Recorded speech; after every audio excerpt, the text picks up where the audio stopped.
Michelle said, can someone tell me what is better, salary sacrifice or personal contributions?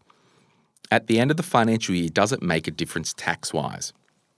So the straight answer is no, it doesn't make any difference, provided that you complete a notice of intent to claim with your super fund at the end or during the financial year when you've stopped. So if you've put 10 grand in February and you're not going to put any other personal contributions in, you could do an intent to claim form.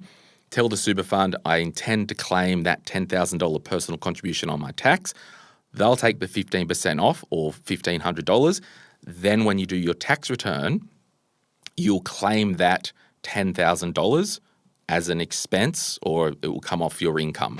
Okay. Or at the end of the financial year when you're finished, do that before you do your tax return. Now, effectively, they both end up the same way, whether you're salary sacrificing each week or if at the end of the year you put a lump sum in or throughout the year you drip feed money yourself, as long as you do the intent to claim form and as long as you then tell your accountant or if you're doing your own tax, you can claim that amount on tax. So the tax wash-up is exactly the same. Hi, lovely money community. I have a question that I need help answering, and I know everyone here is so supportive and helpful. So I'm hoping you can help me out. I'm salary sacrificing to my super at the moment with the intention of beefing it up and reducing my taxable income. I have some large concessional contribution caps that I can carry forward. I also have a large HEX debt, roughly $100,000, that I'm basically ignoring because it seems unachievable to ever pay it off. I have all my bases covered, emergency fund, all bills budgeted for, consistently contribute to investment platform, a positively geared investment property.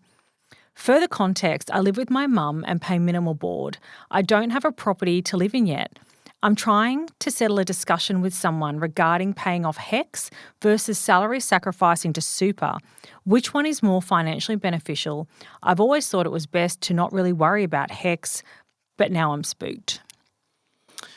Yeah, what are you saying to Emma? Yeah, look, that $100,000 HEX debt can seem unachievable sometimes, and I guess knowing that it's a percentage of your income that pays it down, I can see why you'd want to invest elsewhere as well. Yeah, I see this, and we don't need to camp here long, but I see this maybe a little bit different than the average bear. So she's trying to convince a friend and all that, right? Yeah. This has all got to do, and I'm about to actually do a mini episode on this because I like to talk about this once a year. This has all got to do with tactics versus strategy. Now, we can find ourselves getting in an argument around tactics. Step back, and this is with any topic in personal finance, you have to have your own strategy, and then within that strategy, you'll make tactical choices along the way based on your situation. So when you're trying to convince a friend or whatever, what did they say here? I'm trying to settle discussion with someone. I think I'm on the view in this situation, you've got a good strategy. Your strategy's humming along fine as it is. I'm probably leaving the HEX and help debt and let that taper off itself. Yeah, especially the financial position that you're in overall. Yeah. That's pretty epic, Emma. Yeah.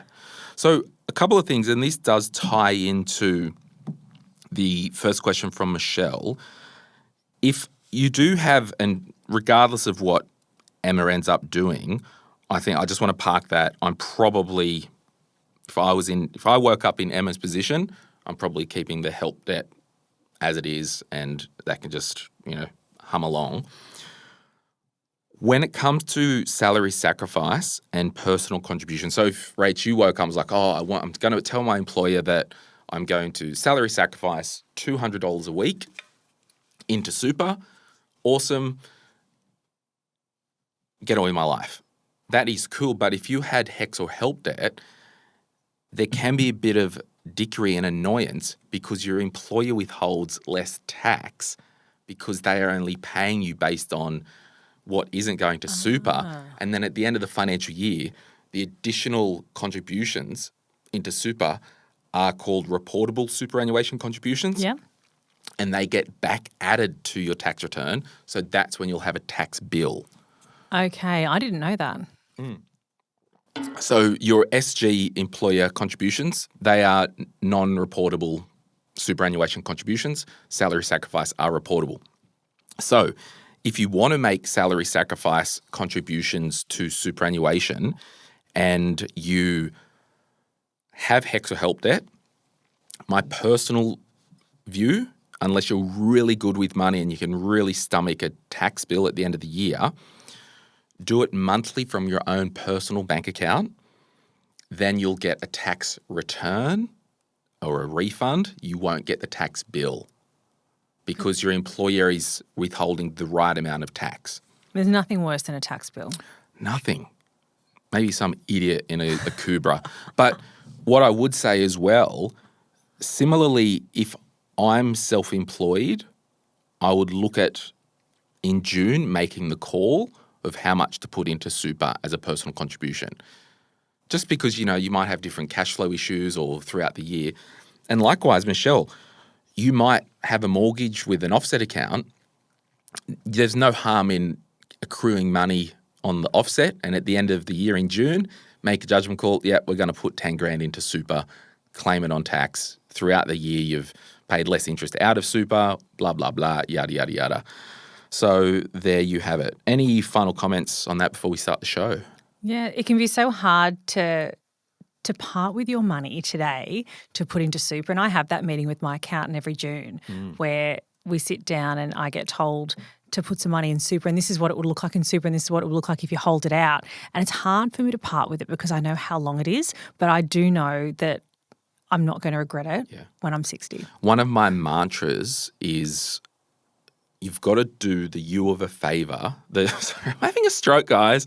You've got to do the you of tomorrow a favour today. So, but you've got to balance that with living in the now. Hey, it's Glen here. Thank you so much for watching today's video. You made it to the end. Can I ask a favor? Can you hit that like button and maybe hit subscribe if you want to get notified when we release further videos just like this one, whether you watch the Money, Money, Money podcast or Retire Right. And remember, if you want to learn more about investing, I've got an investing book, The Quick Start Guide to Investing, and there's a link in the description to get your hands on a copy. Thank you so much. Bye.